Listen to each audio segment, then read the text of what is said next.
Good morning everyone. आज हम इतिहास विषय में बीए पार्ट 3 की पुस्तक आधुनिक भारत का इतिहास की टॉपिक 1857 की क्रांति के ऊपर चर्चा करेंगे। तो हमारा आज का वीडियो है 1857 की क्रांति के कारण। 1857 में अंग्रेजी साम्राज्य के विरुद्ध आधुनिक भारत के इतिहास में जो घटना हुई वह अभूतपूर्व है। भारत में अंग्रेजी साम्राज्य की स्थापना छल, कपट, नीचता और शोषण के विरुद्ध हुई थी और एक सभ्य समृद्ध देश को कुछ लोगों ने पराजित कर अपना राज्य स्थापित कर लिया था। 1857 तक भारत में एक विशाल अंग्रेजी साम्राज्य स्थापित हो गया था। अंग्रेजों की प्रतिक्रियावादी नीतियों के कारण समय समय पर ब्रिटिश सत्ता के विरुद्ध विद्रोह भी हुए और 1857 का जो विद्रोह हुआ वह सबसे व्यापक विद्रोह था। इस विप्लव का कारण केवल सैनिक असंतोष नहीं था, बल्कि इसके राजनीतिक, आर्थिक, धार्मिक और सामाजिक कारण भी थे। और अंग्रेजी जो नीतियाँ थी उसके फलस्वरूप भारत में प्रचलित संस्थाएं और परंपराएं समाप्त हो रही थी। विभिन्न स्रोतों से जन असंतोष प्रबल हो रहा था और अंत में वह विभिन्न स्रोत एक ही धारा में प्रभावित हो चले थे और 1857 का विप्लव एक सामूहिक परिणाम था, जिसके कारण निम्न है। पहला जो कारण था राजनीतिक कारण, वो राजनीतिक कारण आप देखेंगे क्या था। पहला कारण राजनीतिक कारण, देखिए आपके स्क्रीन पर आ रहा है। राजनीतिक कारण में पहला हम देख सकते हैं डलहौजी की गोद निषेध नीति। डलहौजी ने गोद निषेध नीति सिद्धांत का जो पालन किया था, इससे भारतीय जनता उत्तेजित हो उठी थी। इस सिद्धांत के अंतर्गत विभिन्न जो भारतीय नरेश थे उनकी राजवंशों को और उनकी नरेशों को समाप्त कर दिया गया था। कुछ राज्यों पर कुशासन का आरोप लगाकर उसका अपहरण कर दिया था। अवध जो अंग्रेजों का एक घनिष्ठ मित्र था, उस राज्य का भी उन्होंने अपहरण कर लिया था। तो इससे भारतीय नरेश नाराज तो हुए ही, साथ ही जो अंग्रेजों के भक्त भी थे उन्हें भी अपने अस्तित्व के प्रति संदेह उत्पन्न होने लगा था। दूसरा राजनीतिक कारण में ही पॉइंट आएगा आपकी मुगल सम्राट के प्रति दुर्व्यवहार। तो अंग्रेजी जो सरकार है या अंग्रेजों के द्वारा मुगल सम्राट के साथ किए गए दुर्व्यवहार से भी जनता क्रुद्ध हो गई। मुगल सम्राट बहादुर शाह द्वितीय दयालु व भावुक व्यक्ति था। देशी शासकों व भारतीय जनता के मन में अब भी मुगल सम्राट के प्रति श्रद्धा थी। अंग्रेजों ने उसकी प्रतिष्ठा पर प्रहार किया और मुगल सम्राट को नज़र व सम्मान प्रदर्शित करना बंद कर दिया। सिक्कों पर से भी बादशाह का नाम हटा दिया। इतना ही नहीं, उन्होंने मुगल सम्राट के उत्तराधिकारी के प्रश्न को खड़ा करके सम्राट व साम्राज्य की इच्छा के विरुद्ध जो सबसे निकम्मा पुत्र था मिर्जा कोयास, उसको युवराज घोषित कर दिया और उसे अपमानजनक संधि करने के लिए बाध्य किया। साथ ही ये कहा कि वह दिल्ली का लाल किला खाली कर देगा, स्वयं को बादशाह नहीं कहेगा और उसकी जो मासिक पेंशन है वह 15,000 स्वीकार की गई। मुगल सम्राट के साथ किए गए इस व्यवहार ने देश में असंतोष व विद्वेष का वातावरण उत्पन्न कर दिया। इसके पश्चात जो प्रथम अफगान युद्ध हुआ था, उसकी घटनाओं ने भारतीयों के मन में, अब तक तो ये बात थी भारतीयों के मन में कि जो अंग्रेजी शासक है या अंग्रेजी जो है लोग, उनसे कोई भी टक्कर नहीं ले सकता। किंतु जब अफगान युद्ध की घटना हुई तो लोगों में ये फैले कि जब वह अंग्रेजों से टक्कर ले सकते हैं तो भारतीय क्यों नहीं। इसी समय एक अफवाह और फैली कि रूस क्रीमिया युद्ध में से बदला लेने के लिए भारत पर आक्रमण कर रहा है। तो भारतीयों को लगा कि जब अंग्रेज रूस के साथ युद्ध में उलझे रहेंगे तब उनके विरुद्ध विद्रोह कर उन्हें सफलता मिल सकती है। तो ये राजनीतिक कारण था। दूसरा प्रशासनिक क्या कारण थे, देखें हम। अंग्रेजों ने आरंभ से ही प्रशासन में भेदभावपूर्ण नीति को अपनाया। भेदभाव मतलब अंग्रेजों को हमेशा उच्च दृष्टि से और भारतीयों को हीन दृष्टि से देखा। तो लॉर्ड कॉर्नवालिस ने सदैव भारतीयों को अविश्वास की दृष्टि से देखा और उसने भारतीयों को उच्च पदों से वंचित कर दिया। यद्यपि 1833 के चार्टर एक्ट में जाति एवं रंग भेद नीति समाप्त कर कंपनी की सेवाओं में भारतीयों को लेने की घोषणा की गई थी, किंतु इस एक्ट की ये धारा कभी कार्यान्वित नहीं की गई। न्यायिक क्षेत्र में भी अंग्रेज भारतीयों से श्रेष्ठ समझे जाते थे और भारतीय जजों की अदालतों में उनके विरुद्ध कोई मुकदमा दायर नहीं कर सकता था। न्याय प्रणाली में अत्यधिक धन व समय व्यतीत होता था और अनिश्चितता की स्थिति बनी रहती थी।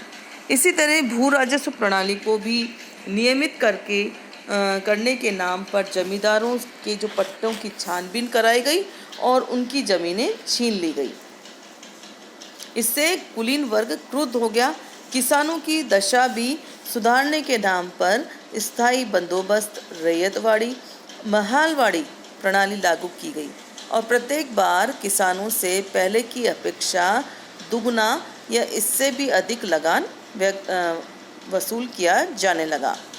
भारत में कंपनी की सर्वोच्चता स्थापित होने के साथ प्रशासन में अधिकारी वर्ग का विकास हुआ। अब ये अधिकारी वर्ग क्या करते थे? जो भारतीय लोग थे या भारतीय कर्मचारी थे उससे अपना आप को बिल्कुल अलग रखते थे और उन्हें हर प्रकार से अपमानित करते रहते थे। उनका जो व्यवहार था भारतीय कर्मचारियों के साथ ऐसा था जैसे कुत्तों से व्यवहार किया जाता है। वे अंग्रेज जो थे भारतीयों से मिलने जुलने तक नहीं देते थे। इस प्रकार से उनकी भेदभाव वाली नीति से जो भारतीय थे क्रोधित हो गए थे। तीसरा कारण सामाजिक कारण। तो अंग्रेजों द्वारा भारतीय समाज की बुराइयों को दूर करने के लिए प्रयास किया गया था। इससे भारतीय सामाजिक जीवन पर गहरा प्रभाव पड़ा। ये मतलब पहला पॉइंट हम इसमें भी डाल सकते हैं पाश्चात्य प्रभाव, क्योंकि पाश्चात्य शिक्षा से भारतीयों के जीवन में पाश्चात्यवाद का बीजोरोपण हुआ। इससे उनकी जो भारतीय सामाजिक जीवन की विशेषताएं थी समाप्त हो गई। अब भारतीय क्या करते थे? खान पान में, कपड़े पहनने में उनकी जो आदतें थी उनमें पाश्चात्य परिवर्तन आ गया था। कुलीन वर्ग की संपत्ति और जागीरें छीनकर उनकी सामाजिक मर्यादा पर प्रहार किया गया। देश में समाज को सुधारने के लिए नितांत आवश्यकता थी। जो सामाजिक सुधार किए गए वे यद्यपि भारतीयों के हित के लिए थे, लेकिन जो रूढ़िवादी भारतीय थे वे क्या मानते थे कि ये हमारे परंपरागत सामाजिक नियमों पर अंग्रेजों द्वारा किया गया हस्तक्षेप था। रेल, तार आदि जो वैज्ञानिक प्रयोग हुए वे भी जनता नहीं समझ पाती थी और उन्हें लगता था ये हमारी सभ्यता संस्कृति पर प्रहार है।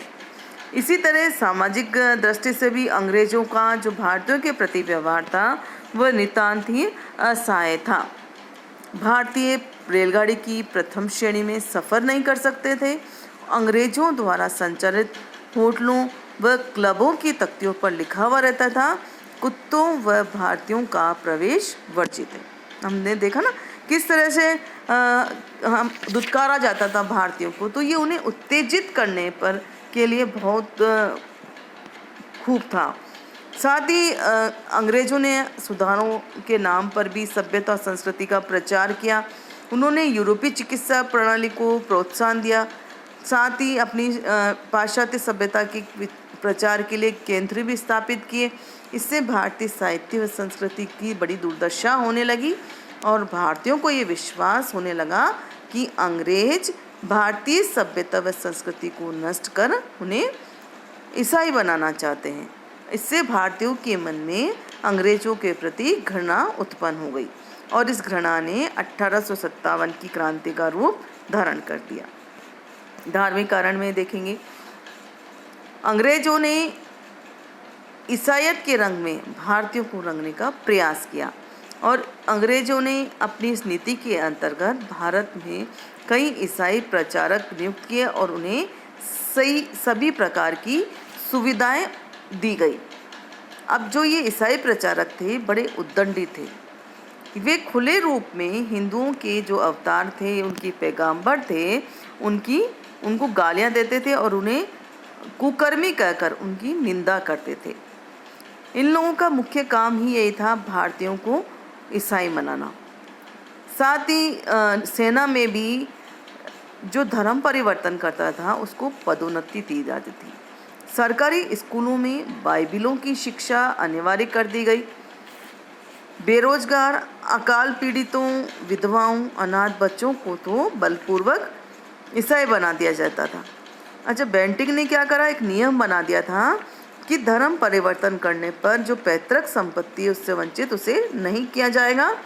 इससे लोग स्वेच्छा से ईसाई बनने लगे और लॉर्ड कैनिंग ने कहा कि जो धर्म प्रचार होगा उसके लिए लोगों को रुपया भी दिया जाने लगा। एक चीज़ और कि जब भारतवासियों को जेल होती थी तो वह अपने साथ पानी का एक पात्र ले जाते थे, जल पात्र, ताकि कोई उसको ना छुए। लेकिन सरकार ने इस पर भी रोक लगा दी। तब हिंदुओं को ये विश्वास हो गया कि अंग्रेज उन्हें अपना छुआ हुआ पानी पिलाकर उन्हें ईसाई बनाना चाहते थे। इससे विद्रोह अग्नि प्रज्वलित हो गई। अब आर्थिक कारण में यही कि जितना शोषण उन्होंने राजनीति में किया उससे भी बढ़कर उनका आर्थिक शोषण किया। कुटीर उद्योग धंधों का विनाश कर दिया और 1813 के एक्ट के द्वारा ब्रिटेन की निजी व्यापारियों को भारत में व्यापार करने की अनुमति प्राप्त हो गई और इससे आर्थिक शोषण और तेज हो गया। मुक्त व्यापार नीति से इंग्लैंड का जो निर्मित माल है अधिकाधिक मात्रा में भारतीय बाजारों में आने लगा और उससे भारतीय उद्योग धंधे नष्ट हो गए। अंग्रेजों ने भारतीय व्यापार, वाणिज्य और कुटीर उद्योग पर अपना नियंत्रण स्थापित कर लिया। इससे भारतीय जो है तेजी से निर्धन होने लगे और भारत का अत्यधिक धन इंग्लैंड जाने लगा। भू राजस्व व्यवस्था किसानों के कल्याण के लिए उन्होंने बनाई थी, किंतु प्रत्येक भू राजस्व व्यवस्था में ब्रिटिश हितों का ध्यान रखा जाता था। स्थायी बंदोबस्त तथा रियायतवाड़ी बंदोबस्त का भी किसानों पर हानिकारक प्रभाव पड़ा, क्योंकि किसानों से अधिक लगान वसूल करने की प्रवृत्ति का अंत नहीं हुआ। उद्योग व व्यापार नष्ट होने से कारीगर बेकार हो गए, अतः वे कृषि पर निर्भर हो गए। अब भूमि सीमित थी तो क्या हुआ, कृषि से भी उन्हें लाभ नहीं हुआ। अब भूमि संबंधी व्यवस्था व भूमि का अपहरण करने से किसान व जो खेतिहर मजदूर थे वे बेकार हो गए और इधर उद्योग व व्यापार का विनाश होने से अनेक कारीगर बेकार हो गए। तो देशी राज्यों का अंग्रेजी राज्यों में विलय कर देने से अनेक सैनिक बेकार हो गए और इस प्रकार ब्रिटिश प्रशासन के अंतर्गत लाखों लोगों को अपनी आजीविका से हाथ धोना पड़ा। तो ये इन बेरोजगारों ने क्या करा, घूम घूम कर अंग्रेजों के विरुद्ध प्रचार किया। अब सैनिक कारण देखेंगे हम। अंग्रेजों ने एक विशाल सेना स्थापित कर दी थी जिसमें अधिकांश जो थे भारतीय ही थे, लेकिन सेना के वेतन, भत्ते और पदोन्नति में भारतीय सैनिकों के साथ भेदभावपूर्ण नीति अपनाई जाती थी। एक साधारण भारतीय सैनिक को केवल 7 या 8 रुपये महीने के मिलते थे और इसी में से उन्हें अपने खाने का खर्च व वर्दी का खर्च भी देना पड़ता था। इसीलिए उनका जो वेतन था सिर्फ 1 से 1.5 रुपये ही मिल पाता था और भारतीय सूबेदार का वेतन 35 रुपये था, जबकि अंग्रेज सूबेदार का वेतन था 195 रुपये। इसी तरह से भारतीयों को पदोन्नति का कोई अवसर नहीं था और यदि वरिष्ठता के आधार पर किसी भी भारतीय सैनिक को पदोन्नति का अवसर आता था तो उसे इनाम देकर सेना से अलग कर दिया जाता था। तो अब ये स्थिति हो गई कि भारतीयों को ये हो गया कि उच्च पद केवल अंग्रेजों के लिए ही सुरक्षित है। कंपनी की सेना में जो अधिकांश सैनिक थे वह उच्च जाति के थे, ब्राह्मण, जाट, पठान, और ये सब क्या थे, रूढ़िवादी, कट्टर रूढ़िवादी थे और धर्म के नाम पर अपने अधिकारी के आदेशों की अवहेलना करना इनके लिए साधारण सी बात थी। अब अंग्रेजों ने क्या करा, सेना पर पाश्चात्य नियम लागू कर दिए। अब उनको माला पहनने और तिलक लगाने की मनाही थी। मुसलमान सैनिक दाढ़ी भी नहीं रख सकते थे। ये नियम भारतीयों के धर्म व परंपरा के विरुद्ध थे। अब भारतीय सैनिक विदेश जाना धर्म के विरुद्ध समझते थे, अतः भारतीय सैनिकों ने विदेश जाने से इनकार कर दिया। तो इस प्रकार भारतीय सैनिकों में अब ये धारणा दृढ़ हो गई थी कि अंग्रेज उनके रीति रिवाजों पर प्रहार कर उन्हें ईसाई बना रहे हैं, और इस पर सेना में अंग्रेज अधिकारियों के प्रति अविश्वास फैलने लगा। अब तात्कालिक क्या कारण था, आप सभी को पता है तात्कालिक कारण क्या था। चर्बी वाले कारतूस इकट्ठा, है ना। तो इसमें ब्रिटेन में एनफील्ड राइफल का आविष्कार हुआ था, और इस राइफल में एक विशेष प्रकार के कारतूस का प्रयोग किया जाता था, और इसको चिकना करने के लिए गाय व सूअर की चर्बी का प्रयोग होता था। इस कारतूस को राइफल में डालने से पूर्व उसकी जो टोपी होती थी ना, उसको मुंह से काटना पड़ता था। इस राइफल का प्रयोग भारत में सबसे पहले आरंभ किया गया। एक दिन शास्त्रागार में खल्लासी ने ब्राह्मण सैनिक के लोटे से पानी पीने के लिए कोशिश करी, तो उस ब्राह्मण ने उसे अपने धर्म का वास्ता देकर उसे देने से इनकार कर दिया। तब उस खल्लासी ने व्यंग करा कि तुम्हारा धर्म तो नए कारतूसों के प्रयोग से समाप्त हो जाएगा, क्योंकि उस पर सूअर व गाय की चर्बी लगी हुई है। इससे सैनिक भड़क गए और उन्होंने इन कारतूसों का प्रयोग करने से मना कर दिया। इससे क्या हुआ, 29 मार्च 1857 में मंगल पांडे नामक एक सैनिक ने विद्रोह का झंडा खड़ा करा और अंग्रेज अधिकारियों पर गोली चला दी। इससे एक अंग्रेज अधिकारी मारा गया और 2 घायल हो गए। तब मंगल पांडे को बंदी बना लिया गया और उसे मौत के घाट उतार दिया गया। अब ये खबर पूरे भारत में हो गई। अवध में इन लोगों ने रेजिडेंट में जो है कारतूसों का प्रयोग करने से इनकार कर दिया। जब ये खबर मेरठ पहुंची तो वहाँ भी इसका प्रयोग करने से इनकार कर दिया। तो इस तरह से बहुत ज़्यादा हलचल सी मच गई थी हमारी सैनिक टुकड़ियों में। अब विद्रोहियों ने क्या करा, बिल्कुल विद्रोह कर दिया, और इन बाद में इन विद्रोह घुड़सवारों की टुकड़ियों में भी फैल गया। अब विद्रोहियों ने क्या करा, जेल में घुसकर कैदियों को भी मुक्त कर दिया। अब बंदी सैनिकों की बेड़ियां काटकर उन्हें अस्त्र शस्त्र प्रदान किए कि जहां भी अंग्रेज मिले उन्हें मौत के घाट उतार दिया जाए। और तत्पश्चात जो विद्रोही सैनिक थे दिल्ली की ओर रवाना हुए। तो ये था 1857 की क्रांति के कारण।